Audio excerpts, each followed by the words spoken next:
Take them tomorrow. You are awesome. Why didn't I think of that on my own? There's a reason you're the town manager. There you go. Take them tomorrow. Oh, Of course, if you have no power, no. no computer, that's overrated. No, you know what? I'm not going to sitting on the No, yeah, it's just, everything's been crazy.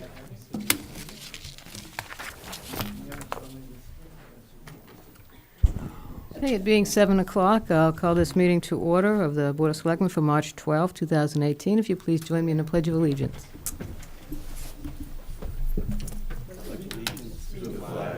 Of the United States of America, and to the republic for which it stands, one nation, under God, indivisible, with liberty and justice for all. Thank you, and just a couple quick notes. First of all, a reminder, this meeting is being broadcast live by Chelmsford Telemedia and also taped for later rebroadcast. And also, you notice one of our members is missing this evening. George Dixon experienced a medical issue a couple of weeks ago, and his doctors have advised him to rest as much as he can. He did promise he will be here at our next meeting, so we wish George well. And with that, I will turn the meeting over to the town moderator, John Curlin. Thank you very much. At this point, I'd like to call a joint meeting between the Chelmsford Board of Selectmen and the Chelmsford School Committee for the purpose of selecting representatives for the Neshoba School Committee, and depending on the turnout, an alternate. So at this point, I would like to state that there is a quorum of both the school committee and the Board of Selectmen, and I will entertain nominations from the floor. Yes? Will you be able to take the the alternate and the? We're doing the full position because that is the one that expires. Yes? I'd like to nominate Richard DeFreitas. We have a nomination for Mr. Richard DeFreitas. Do I have a second? I'll second. Okay, thank you. Are there any other nominations? At this point, I'll entertain a motion to close nominations. I'd like to make a motion to close nominations. Do I have a second? I'll second. All in favor? Aye. Aye. Okay. At this point, we have one candidate, and I would like to give Maria Carafel, Mr. DeFreitas, an opportunity. I'm sorry. I'm getting ahead of myself. Mr. DeFreitas, an opportunity to make a few remarks if he chooses. I want to say that I've been an alternate on this committee for about 3 years, and it is probably the finest committee I've ever served on. It consists of 14 members and 7 alternates. There are 8 towns, but Townsend does not send an alternate. I don't know why that is. And it's a very productive committee. We work well together, and I was on a subcommittee for labor negotiations, and I was instrumental in codifying the contract with the 4 unions, teachers union, the administrators, the cafeteria, and the janitors, and contracts look very similar now. In the past, there were some major differences. And I was instrumental in the selection of the new superintendent, Denise Pigeon. As it turns out, she wasn't my first choice, but now our first choice kind of let us down. But now that she's been superintendent, she's my only choice. I'm behind her 1,000%. That's all I have to say.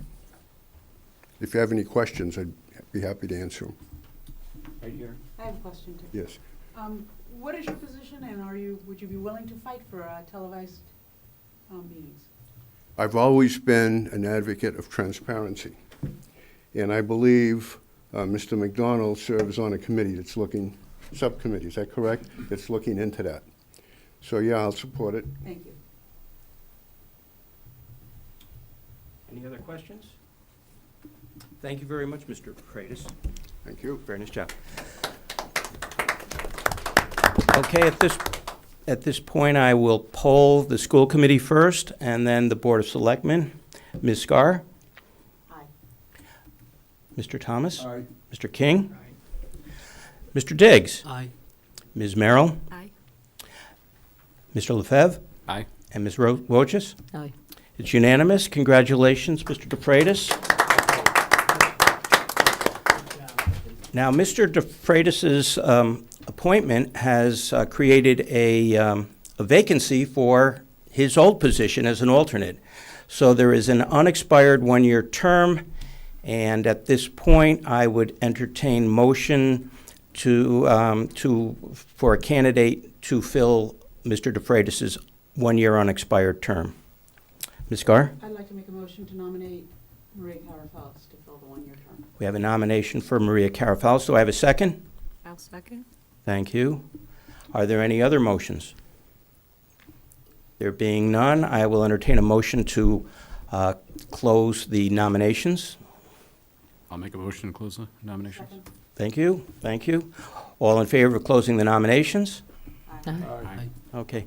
Now, Mrs. Carafellis, you have an opportunity to make a few comments, if you so desire.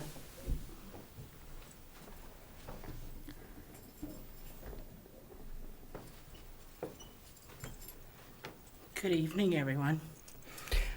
First of all, I'd like to thank Richard DeFreitas for filling in when I couldn't be there this year. It's been kind of a tough year. So that's one of the reasons why I wanted to run for alternate, which is where I started a few years back, because I cannot give the full-term position the detail and the attention that it needs. I can still keep up with all the notes and all the minutes of the meeting if I don't make any of them. And then once we get it televised, I'll actually be able to watch it. So I would like to entertain your vote for putting me back into the alternate position. Thank you. Are there any questions for the nominee? Ms. Gar, Ms. Carafellis, Yes. there is a question for you? Oh, I'm sorry, hon. That's okay. I have the same question that I asked of Mr. DeFreitas. Will you support the televised meetings? If we can coordinate it, yes, ma'am. Thank you. And thank you for your years of service. on the Thank you. Board of Elected. Thank you. At this point, I will, there being a candidate, I will poll the school committee. Ms. Gar? Aye. Mr. Thomas? Mr. King? Aye. Now the Board of Selectmen. Mr. Diggs? Yes. Ms. Merrill? Aye. Mr. Lefebvre? Aye. And Chairman Wojcik. Aye. Okay, it's unanimous. Congratulations, Mrs. Carafellis. At this point, I will entertain a motion to adjourn the special joint meeting between the Board of Selectmen and the school committee. I'll make a motion to adjourn the special meeting. And do I have a second? All in favor? Aye. All opposed? Unanimous. Thank you very much. Thank you. Thank Thank you, you, guys. John. Thank you so Thank much. you, Ms. Barber. Off to South Row. Oh, jeez. I know. Thank you, Okay. John. How you doing? Take care. Thank you. Stay warm. Yeah. Okay, if you folks would step outside. Yes, ma'am. Okay, we're on to public service announcements. The first one up is Heather Lindstead.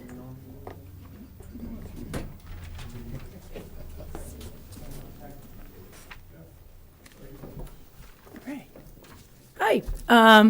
Thank you very much. My name is Heather Lindstedt. I'm the Capital Campaign Director for the Chelmsford High School Alumni Association.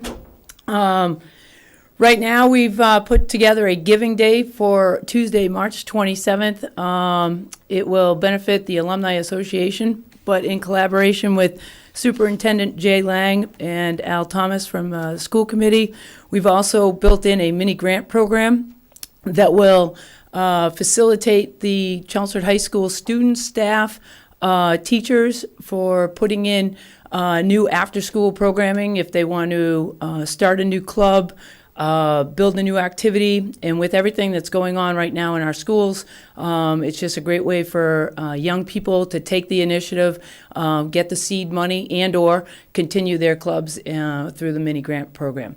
The Giving Day is just an opportunity for alumni community to give to the Alumni Association, where we have great programs and initiatives currently with the 125 scholarships that we give to seniors in high school as well as graduate students.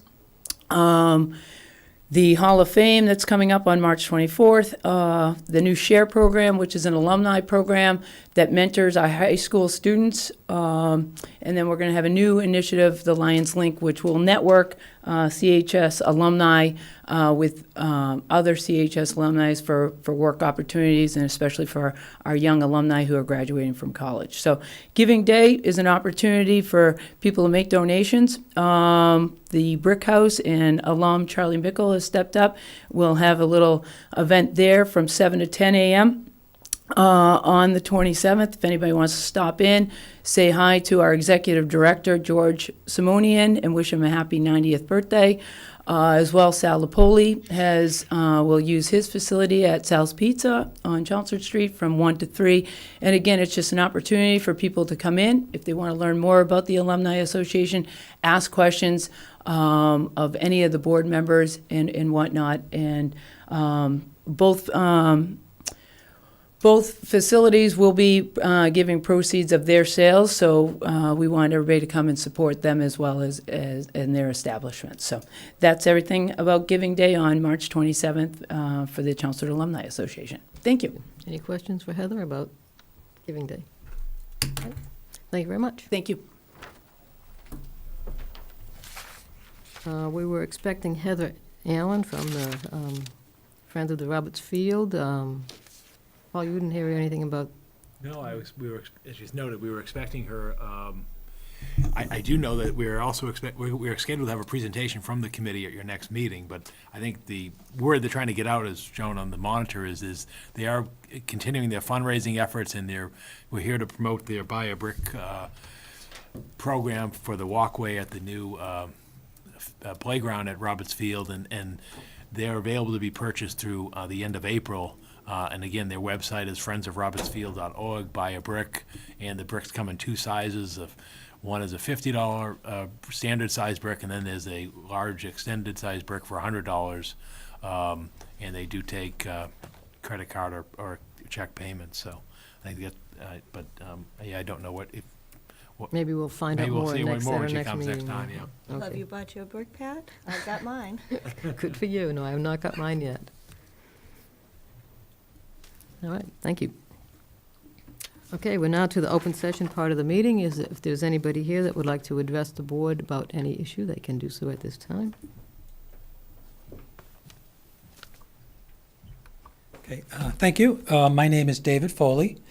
I live at 6 Arman Drive. I am the president of the Sewer Fairness Alliance of Chelmsford, which is the homeowner association for grinder pump owners. And I am a town meeting rep for Precinct 5. First, I'd like to thank the Board of Select for helping with my last request. I was here in the fall, and I requested that the town put the emergency pump down policy on the website for the grinder pump. And I noticed that has been done, so I wanted to thank you for that. That is a very valuable service. But I'm also here tonight to advocate for the grinder pump homeowners. And I have some prepared remarks in the form of a letter that I'd like to leave with you after I leave. It says, Dear Chelmsford Board of Select, this letter is in reference to the Chelmsford Grinder Pump Maintenance Program, and more specifically in reference to the charging of homeowners for misuse and abuse of their grinder pump under the Chelmsford Grinder Pump Bylaw, Section 132-2. My involvement in a recent case of alleged misuse or abuse at 8 Arman Drive has revealed to me that homeowners are not being afforded the due process rights that any reasonable citizen would expect. In the case of 8 Armand Drive, the charge of abuse or misuse was based on a grinder pump repair report, which identified 2 possible causes for the failure of the grinder pump. The first possible cause identified was that the pump may have been damaged by a neighborhood power outage. No homeowner would be expected to be responsible for damage to their grinder pump caused by a neighborhood power outage. The town dismissed this possible cause, so the homeowner requested that the grinder pump technician be invited to his appeal meeting so that the technician could either defend or correct his repair report. The town rejected the homeowner's request.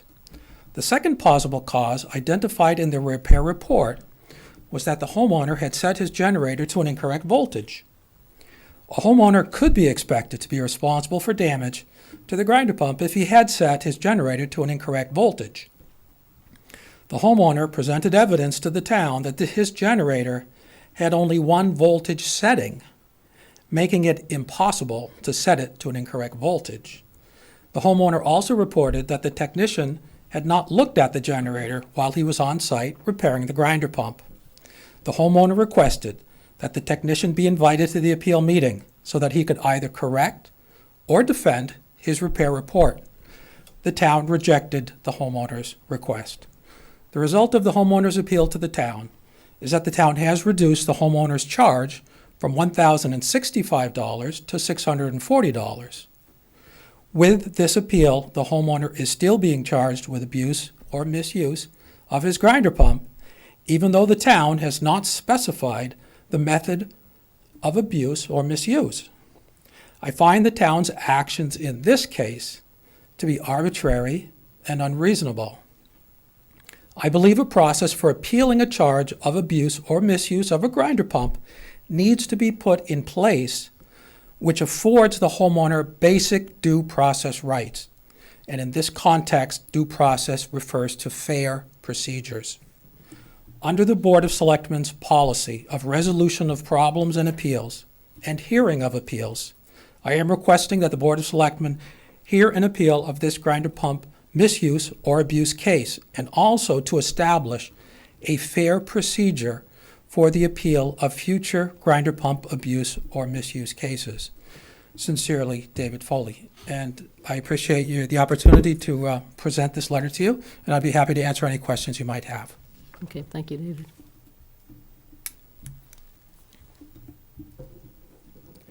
Do you want to just bring those up? Yeah, I will.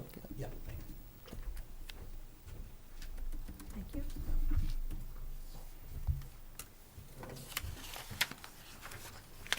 Thank you.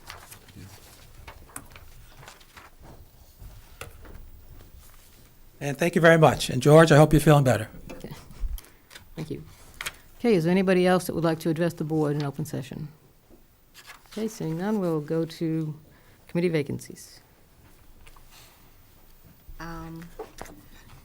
There are committee vacancies. As of March 12th, 2018, in the following committees and boards. The Board of Appeals has 1 associate member for vacancy. The Center Village Master Plan Implementation Committee has 1 vacancy. The Civic Committee has 4 vacancies. The Community Action Program Committee has 2 vacancies. The Cultural Council has up to 21 vacancies. The Energy Conservation Committee has 2 vacancies. The Holiday Decorating Committee has 4 vacancies. The Parade Committee is welcoming all applicants. The Public Celebrations Committee has 5 vacancies. The Recycling Committee has 1 vacancy. The Sign Advisory Committee has 2 vacancies. The Skate Park Committee has 2 vacancies. The Tree Committee has 1 vacancy, and the Vinyl Square Strategic Action Plan Committee also has 1 vacancy. If you're interested in serving on a town board or committee, please apply to the town website or contact the town manager's office. Thank you.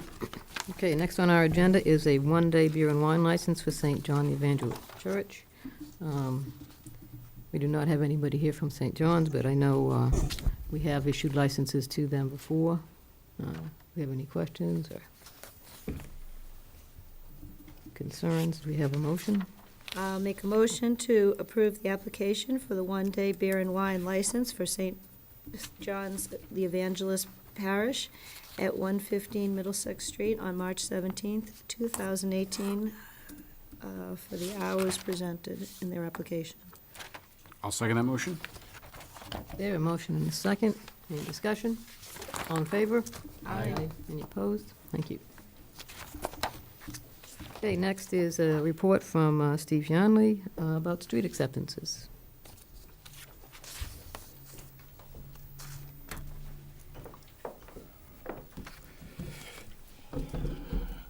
Hi, good evening. Stephen Yanley, Assistant Public Works Director. I think you were all on the board last year when we kind of did this. Started like a program last year. We figured like a 5 or 6 year program, just to merely exercise in paperwork, to accept streets that for whatever reason through the years never completed the process, I guess. I don't know how else to say it. And as you can tell by the 6 streets that we chose this year, everybody's going to know them when we read them off: Elm Street, Hunt Road, Lock Road, Robin Hill Road, Park Road, and Parker Road. You know, they've been streets in town forever, but for whatever reason, no records we can find say that they followed all the steps for acceptance. So what this does is nothing's going to change on the roads. You know, as some people know, we paved Lock Road last year. It's merely an exercise that we can do to accept the streets, to then get them on the Mass DOT accepted list to get ourselves some additional Chapter 90 funding. So the process is, as I'm sure you are all somewhat familiar with almost at this point, as we come here in the package, I have a letter that you announce your intent to accept the street. Then I got to go to the planning board, and then I come back to you prior to town meeting. And then town meeting is the final action. So like I say, it's not like we're gonna take, you know, a 50-foot swath and start cutting every tree and all that stuff. That's just not the case. This is merely just a exercise in paperwork. Okay, do you want to go through all the streets, or do you want us to take them as a group? How do you- I mean, what I included in the packet that you can see online in the agenda is, I mean, the reduced size copies of the plans, so they're nearly impossible to read at reduced size. This year we chose, you know, there's some locust maps just so if people don't know where the streets are, they can see where they are. We kind of chose some of the ones that were a little bit longer, because last year we decided to kind of do this in January, so we picked like real tiny ones that most people probably didn't even know existed. But we took a shot at some bigger ones this year. You know, I mean, Robin Hill Road itself is 1.5 miles long, Elm Street's long, Lock Road's a mile long. So, you know, we're getting a pretty good chunk this year on these 6. So, you know, going forward, there's still a number of streets over the next 3 or 4 years that we'll need to knock off, but each one has its own little challenge. These were all, even though they're big, they were all fairly simple to put together. So, you know, I mean, that's about it. You know, any questions anybody has, I can certainly try to answer. How many more streets are there? After these here, there'll be somewhere in the mid-40s. A lot of them ranging in, you know, I mean, who would have, you know, you'd never think that these here that are traveled by thousands of vehicles a day were never accepted, but, you know, of the 200 and something streets in town, you know, we'll pick away. And some of them, it's only portions as we move forward. You know, it's like Middlesex Street is a case where it's the half, I think, closest to the square that isn't accepted, but the other half closest to Lowell Line, you know, for whatever reason I can't explain. But, you know, we'll pick away at them over the next few years. Chapter 90 funding is based on actual mileage? Yeah, it's a formula. Paul might be able to correct me, but it's population, road miles, and something to do with like business. Employment. Yeah, yeah. So I mean, it's a ratio that the governor always releases 200 million. So it's how you kind of fall in that 200 million. You know, so we've been shorting ourselves. So now we'll cheat up a little bit. Yep. So do we want to go through these one at a time, or? I think you can just you can read one letter and announce all 6 in one, so you don't have to read 6 different letters. Do you want me to take Or all the streets motion. separately? Yeah, why don't you do that, and then take all Okay. the others.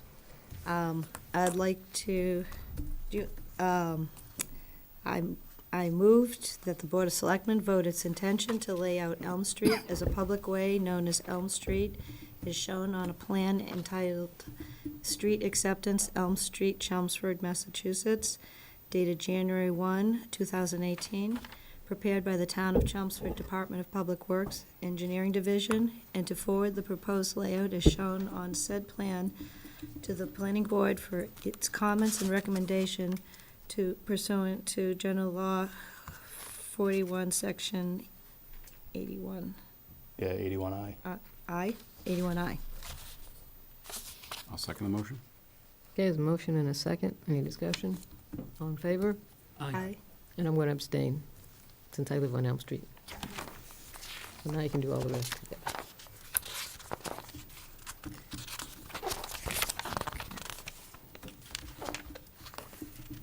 No, just want to make sure I grab now. Do I you think have they're the the list? same, Lori. Oh, we do have the list here, great. All right, I make a motion that the Board of Selectmen vote its intention to lay out Hunt Road, Lock Road, Park Road, Parker Road, and Robin Hill Road as shown on a plan entitled Street Acceptance of the same road name, Chelmsford, Massachusetts, dated January 1st, 2018, prepared by the Town of Chelmsford Department of Public Works, Engineering Division, and to forward the proposed layout as shown on said plan to the Planning Board for its comments and recommendations pursuant to General Law 41, Section 81I. I'll second the motion. Okay, a motion and a second. Any discussion? All in favor? Aye. Opposed? Thank you very much. Thank you. Thanks, Steve. You want me to stay for the river? If you want to stay a minute, sure. Just for, that should be quick. I'll have one question. Sure, yeah, just hang on for Well, a second. So why don't we start with that? My report this evening, a few items. The first which we'll take up would be the Merrimack River Bank stabilization. And I'll ask Steve to give a brief status report on what's gone on and what's ahead of us, but I think it's finally good news in terms of progress in the permitting aspect. Yeah, as I think there was a copy in your packet, the final permit is about to be issued. It's called a Chapter 91 Waterways License. That is the final permit at the state level that needs the endorsement of the governor of all things. It's basically the final permit that allows you to work in the actual river. So with the anticipation of that being issued here shortly, I met with the consultant team a couple weeks ago, maybe 3 weeks ago, in preparation of this final permit, which, again, this has been almost 15 months of permitting, which is crazy when you think about it, but at multiple state level permits, local level permits, and then also permits from the Army Corps of Engineers, we're almost at the finish line. So the anticipation is over, early in the spring, we'll be drafting bid documents with the hope of bidding this in May, getting a contractor on board in June, and then some of the restrictions at the state level and then the federal level, where there's certain times that they can work in the river. It's basically July 15th to March 15th, so they can't be in the water at high water season, basically. But there's other work that can be done up on the bank and things like that. So it's not like they're gonna work for 9 months and shut down or 8 months and shut down. So the hope is to get this bid, like I say, late in the spring, a contractor on board sometime in June with a start date of July 15th. Now, granted, they might not start, but they can start mobilizing and things like that. And the hope is, later in the summer, construction has begun. Okay, any questions for Steve? Just have one question. Yep. On page 3 of the document, under special waterway dredge condition, number 4, Okay. it reads, the licensee shall provide at his or her expense a dredging inspector approved by the department to supervise daily dredging activities.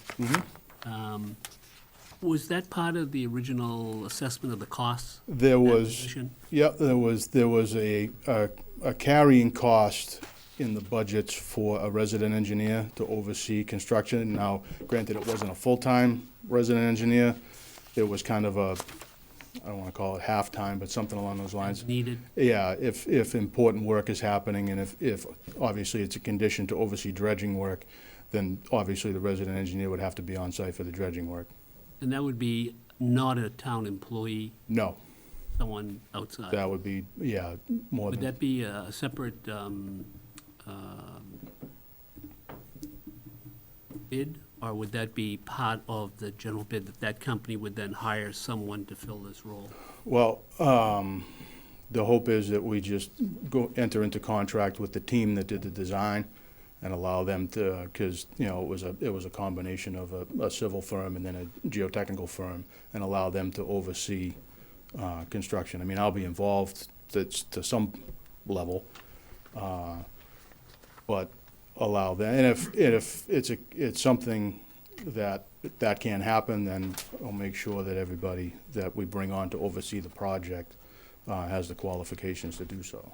So that team designed it, they would be best to know that everything is being followed. Correct. I mean, that's my Plan. opinion. Great, that's all.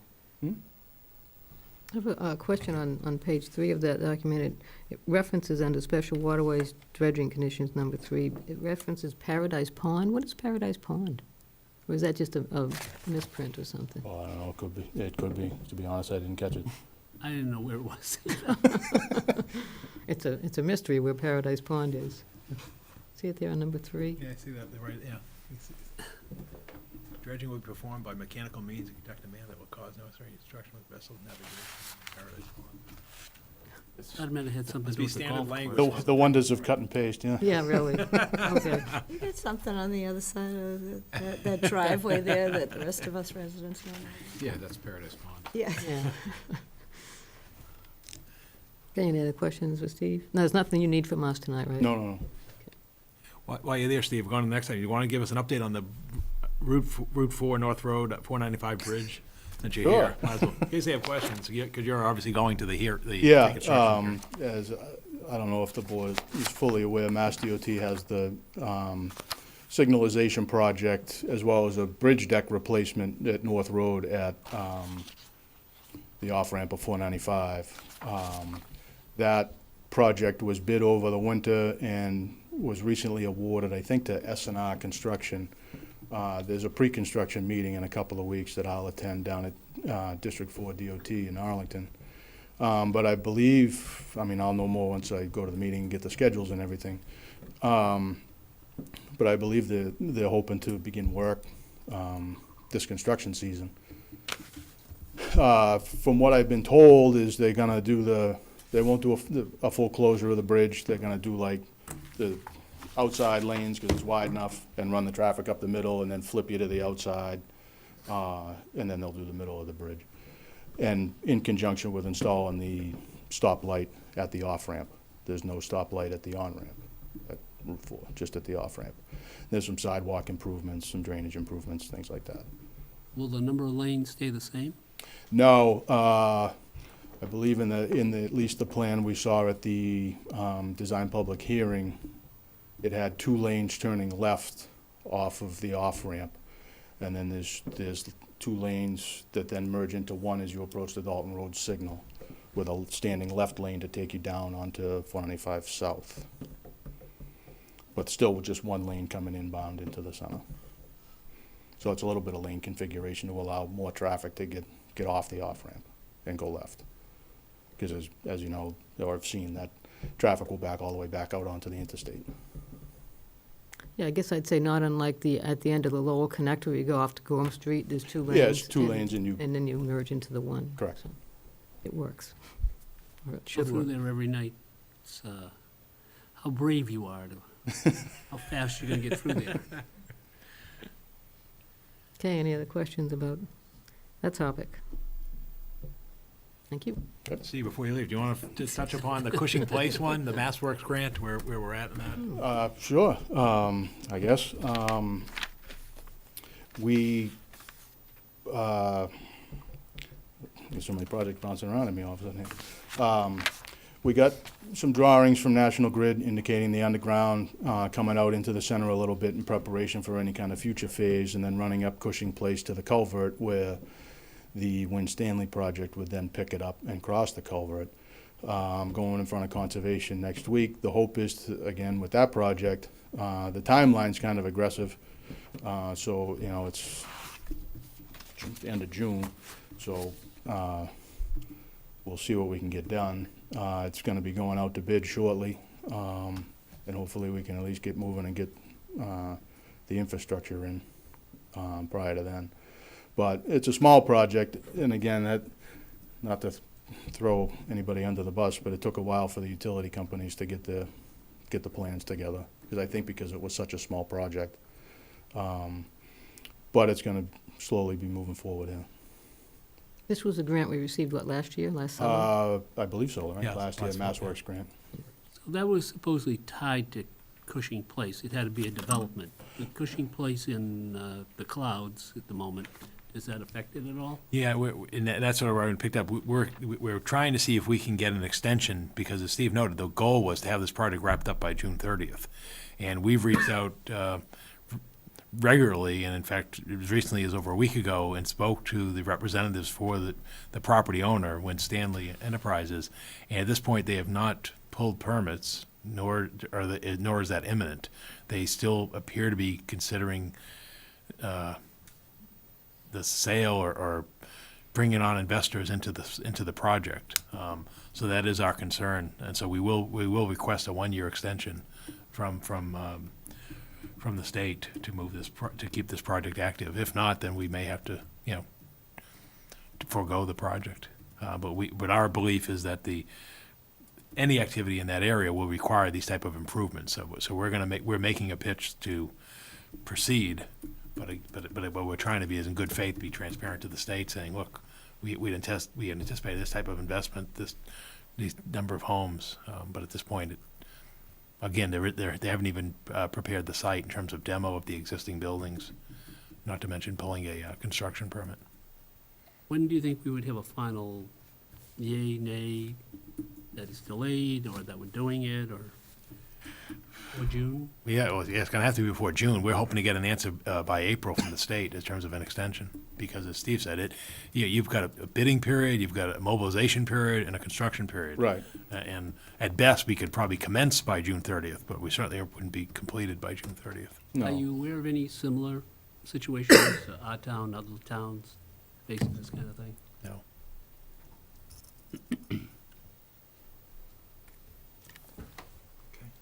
Okay, Thanks. thanks, Steve. And then two other matters that I wanted to touch upon. The first one is we have received notification from Representative Golden's office that they have received draft legislation regarding the disposition of the UMass Lowell West Campus. The legislation has not been officially filed, but this is what they have on SOAR. And I think the thing to note is the disposition would be by a competitive bidding process and procedures. I have provided notification of this and to David Hedison of the Housing Authority, because as many know from the committee's activities, the Housing Authority brought forth a potential redevelopment of the site. I think at this point, we'll have to wait and see in terms of what happens if the legislation gets enacted, but clearly the timetable for this in terms of a procurement process is probably the fall. Because here we are in March, legislation hasn't been submitted. I think obviously the goal and the intent is to have it done before the end of this legislative session at the end of July. If that's the case, then again, you're probably looking for some type of a fall procurement effort by the state in terms of DCAM to undergo that effort. At this point, there are no provisions in the legislation that pertain to the town of Chelmsford. Certainly, people are aware that the town of Chelmsford is currently in compliance with the state's affordable housing requirements. Therefore, any such development on the site would have to comply with the town's zoning bylaws. Or if it contemplated a change to the zoning bylaws, that would have to be brought to town meeting for consideration. So again, we wanted to let the board know, and obviously the community know, and I know there's been some outreach already to some of the abutters that legislation has been submitted, and we expect will be filed, and it remains to be seen what that effort, what the results of that effort will be. But, you know, we're trying to keep people abreast as to what's going on out there. So it reads that buyer beware.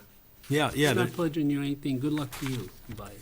Yeah, it's interesting in that they basically say that the Commonwealth would not be would not have any liability to any purchaser, lessee, transferee, or successor for any claims arising out of or related in any way to the conditions known or unknown of the West Campus, or otherwise in connection with the sale, lease, transfer, or other disposition thereof.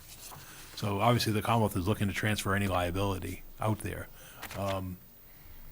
So again, that may dampen some interest in the property as well. It just remains to be seen where this would go. The other interesting twist in this legislation is you also see that they're seeking to transfer the state's proceeds from the town's recent acquisition of $1.1 million to the Chelmsford Forum.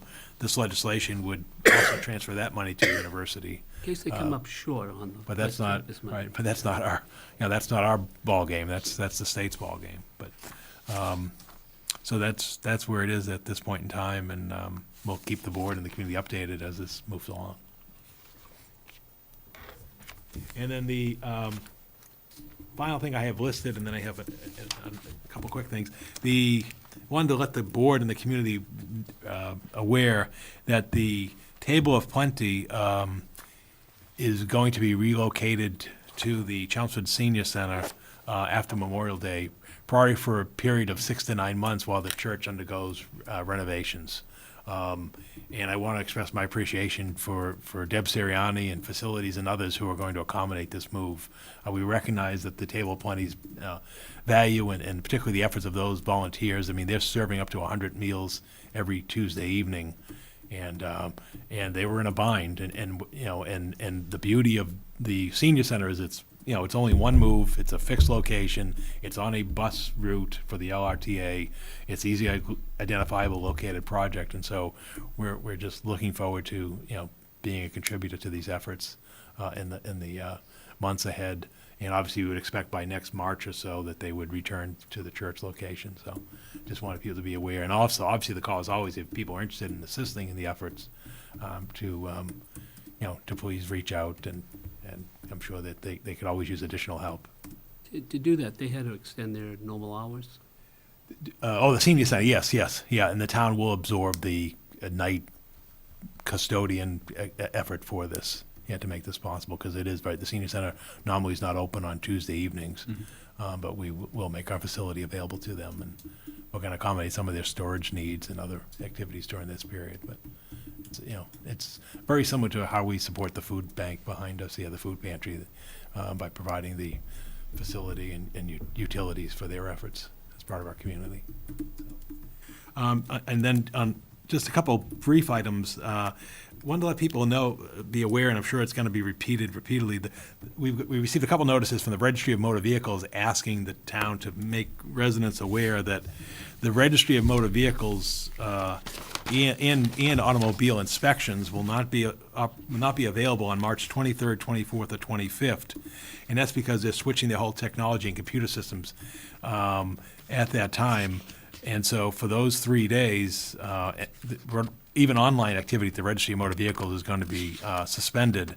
And this is all part of the Real ID, the whole federal security efforts in terms of making Massachusetts compliant with the federal standards for valid identification to comply.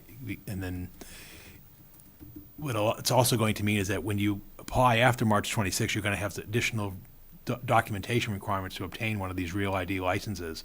For a U.S. citizen, you'd have to provide your birth certificate, and then there are other efforts for others who are in the country for other means. But I just wanted to let people know, because they've asked us to promote this, that there will be no motor vehicle inspections and no registry of service on March 23rd, 24th, or 25th, either in person or online. And we wish them well in that transition. So could you post something on our website, a yeah. link to that? Yeah. So it has nothing to do with the fact that they set up a new system that didn't work so good. No, that hasn't happened. That hasn't happened yet. Hopefully, it won't happen. But this is part of the whole conversion over to their new system. And I guess there'll be future phases in a later time for this effort. But There'll be, again, no road tests, no motor vehicle inspections, no internet transactions. Don't try to register a car those days. Yeah, exactly, nothing. Don't buy a new car. Yeah, exactly, so it's rather, and then the last item I have this evening is I just want to make an expression of appreciation for all the town officials who contributed to, during the power loss crisis, I guess for lack of any better term, during this past week. Obviously DPW was very effective in terms of clearing roadways that could be cleared, and then the coordination with the efforts from National Grid with their contractor crews and their own crews with tree crews and wire crews to restore power. They characterize it as a 36-hour event, which they call a Phase 3 event. Although interestingly, the first day is day 0. So they did complete the original goal. If you remember, there was midnight by Sunday. They pretty much wrapped everything up by 6 p.m. on Sunday. But again, I think what goes on behind the scenes is there are a number of calls from emergency management, police, fire, DPW, Board of Health. You're just contributing to providing the first and foremost public safety for the community, and I think the amazing thing is there were no injuries or within the community during what was a rather busy period, and in fact we're not even aware of any injuries as a result of these efforts region-wide. So it was a great effort from coordination aspects. I know it's frustrating. This is, I think, the 4th such incident we've had in the 12 years that I've been here, going back to the ice storm back in 2008. I think the unique thing about this storm was the volume of wet, heavy snow that I just don't ever recur seeing taking place. I mean, we have wet snowstorms, but I don't think we get that volume of wet snowstorms where you have this level of tree damage without leaves on the trees. If you go back to the late, the early fall storms or ice storms and/or the early spring storms, that when the leaves are out, but just the weight of this, and I think that explains why we didn't have the damage the first of the 3 nor'easters on the first day of March, or even the earliest storm this winter when the winds were even howling beyond that. And the expectation for tomorrow's storm is that they're not expecting that level of power loss as well. What was unique in terms of going through that period is the West Chelmsford substation was trashed. Again, that's a National Grid asset. It's there, but they had 16 substations down at after the impact of the storm, and that was the last one to come back online. And it was so bad they weren't even able to bring it originally fully back online. They sort of worked around it to keep the power going. It was that heavily damaged. The expectations for tomorrow, as I mentioned earlier, is they don't expect the same degree of power loss. What the concern is that there may be infrastructure that is weakened as a result of the last storm in terms of tree limbs or branches and/or utility poles. So they retain the crews that were here working until yesterday. And I guess it was a good call given that the forecast snowfalls and the intensity of the storm has increased. And they likely will be available, if not in our community, then they were probably heading down to the South Shore, because it appears that the impact on this storm will be more towards the South Shore in this storm. But it's frustrating. We try to do the best we can in terms of getting word out to residents by the automated phone calls and the social media and the internet and otherwise. We had warming stations at the senior center, the library, once the library restored power. And the only other aspect is overnight shelters. But the experience we've had, and we saw again with this storm, is people do not want to go to shelters. The region had 3 overnight shelters. One was in Lowell, one was in Newburyport, and one was in the Haverhill area. And I think they had 12 residents combined for that facility. Those 3 facilities the second night of the storm. And then other communities nearby like Dracut and Billerica and Westford offered in-town shelters, but then quickly closed those because there just wasn't the demand. People will come to warming centers, and we saw that. And the library, again, had 200 people in there. And that's why the library agreed, and the library director herself stayed Friday evening. Normally they close at 5, 5:30, and they stayed till 9 o'clock. But normally by that time, by 9 o'clock, people sort of call it a day, go home, throw an extra blanket on, and or stay with relatives or friends or out of town or what have you. So, I just want to commend everybody pulled together and worked on that. In terms of tomorrow's storm, based on the forecast, as we know, schools are closed, town offices will be closed, senior center will be closed, the libraries will be closed, trash collection and recycling has been postponed tomorrow, so everything will, the remainder of the week will be on a one-day delayed schedule. What we will be providing is a brush drop-off day. There was one already scheduled for May 12th as part of the spring cleanup, but we're going to provide an additional one. The challenge right now is when to schedule it. Given that we're going to have more snowfall and coverage, it obviously won't be this weekend. And then when you go out, you not start running into Easter weekend. So what we're targeting is probably the first Saturday in April, but that hasn't been confirmed yet. But it looks like it's tentative, but we will get word out for a brush drop-off day down at Community Tree. And therefore, you would then have a brush drop-off day in first week in April, and then obviously just over a month later for a second time in May. And because we recognize that the damage, and again, we often talk about the utility line damage, but just looking at people's yards, you can just see that the extent of the damage was beyond what was just in the roadway or in the the power lines. I mean, you just drive down some of the neighborhoods, and obviously the hardest hit areas, like Old Stage and so forth, were just heavily impacted.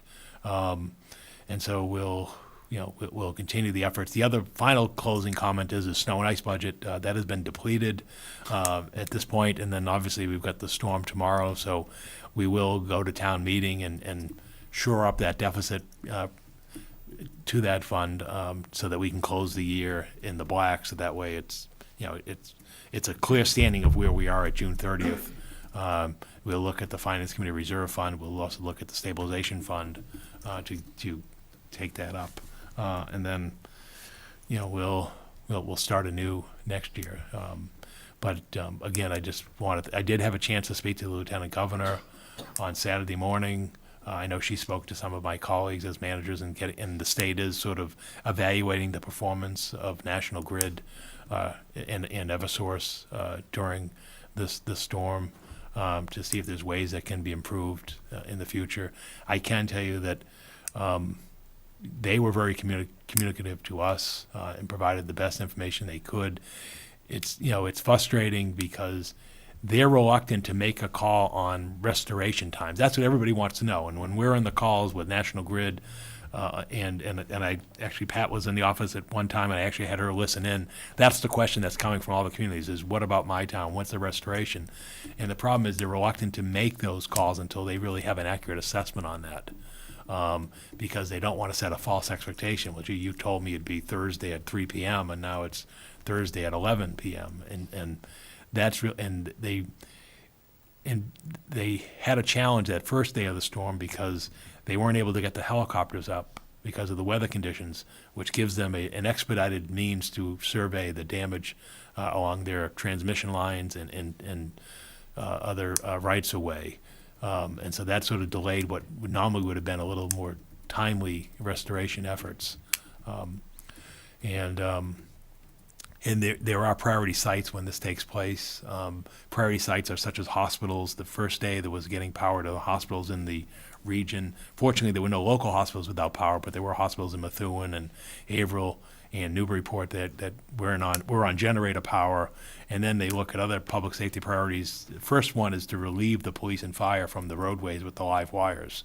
So that was sort of the first day, was getting all the crews in Chelmsford and the other towns, get them out of the roadways, get the roadways unobstructed, so that way we can get a fire truck, ambulance, and/or police vehicle to everybody in the case of an emergency. And in fact, during that day, as I mentioned wrote to the board, we were even clearing in the back entrance towards Williamsburg, for example, to make sure that there was ways to get in because Wellman Avenue was obstructed.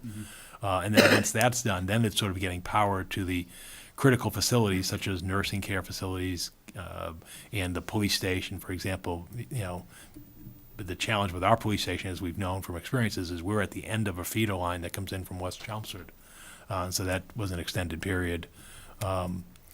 And, you know, there are concerns, obviously, that come in from the commercial business community, and obviously from individual residents. And, you know, it's not a perfect system, but we endeavored to communicate and to push National Grid as best that we could. And again, one thing I did convey to the Lieutenant Governor when I spoke to Karen Polito, I said, you know, Governor, I said, Chelmsford's always been very cooperative with National Grid in terms of their tree trimming in town. So I said, you know, I know some communities aren't as cooperative in terms of doing work in town. I said, I don't know that we could have been or can be more supportive of their efforts. And I said, so maybe that's something that's to be looked at is are those efforts sufficient? But I don't want to hear back that, oh, well, we get resistance from community. It's certainly not in our case for them to do preventive maintenance around the lines. So that's sort of the highlights of what's happened over the past few days. And again, there's the beauty of now is it is real-time communication by, you know, text and phone calls and such with our National Grid liaisons. They had a person in the police station for the event, and they have somebody available for standby tomorrow, and that takes place. Yes. You sort of touched on it, but there was some question about what the program is in Chelmsford, and it's my understanding that a quarter of the town gets done every year on a 4-year cycle. Yeah.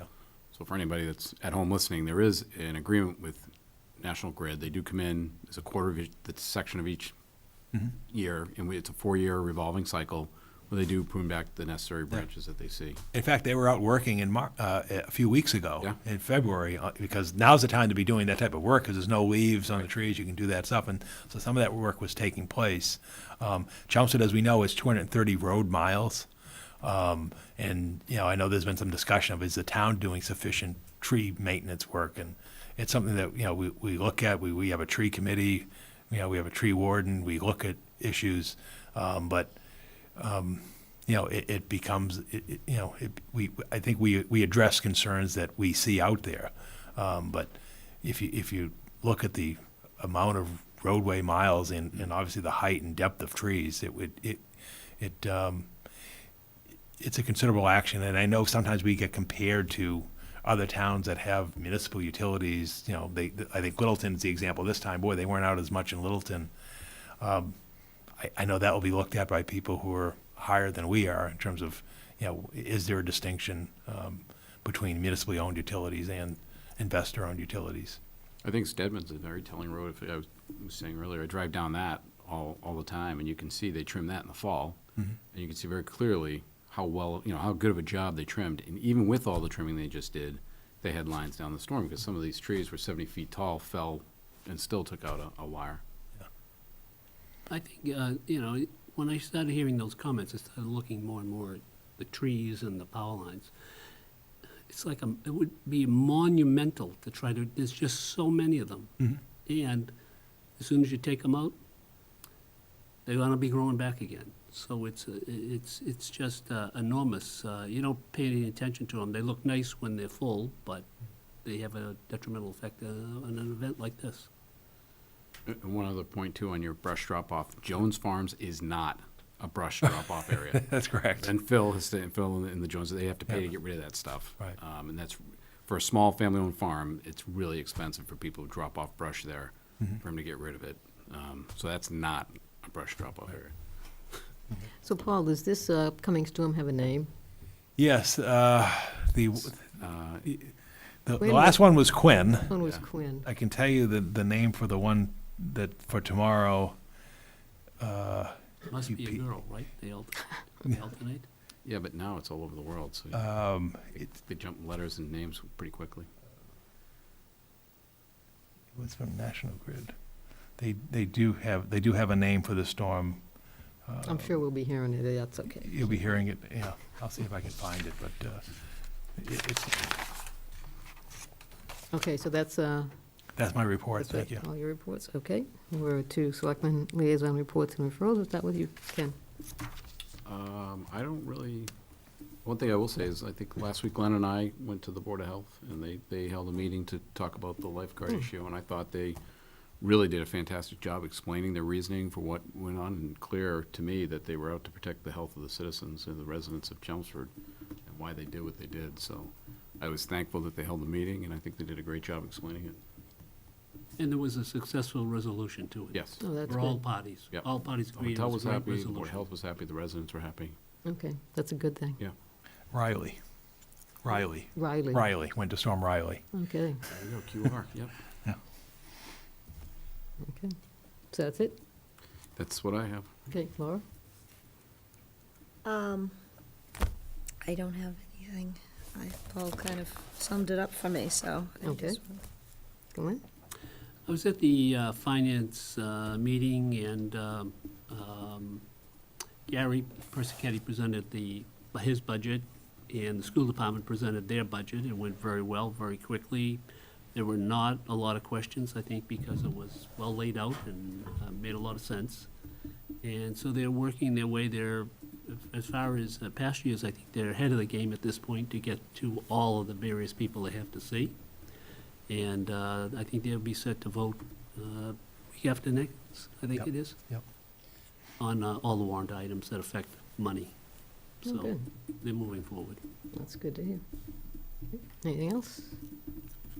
Okay, I just have a couple of things. In the summertime, we sometimes talk about the Youth Public Safety Academy, especially when groups of kids from Chelmsford graduate from that.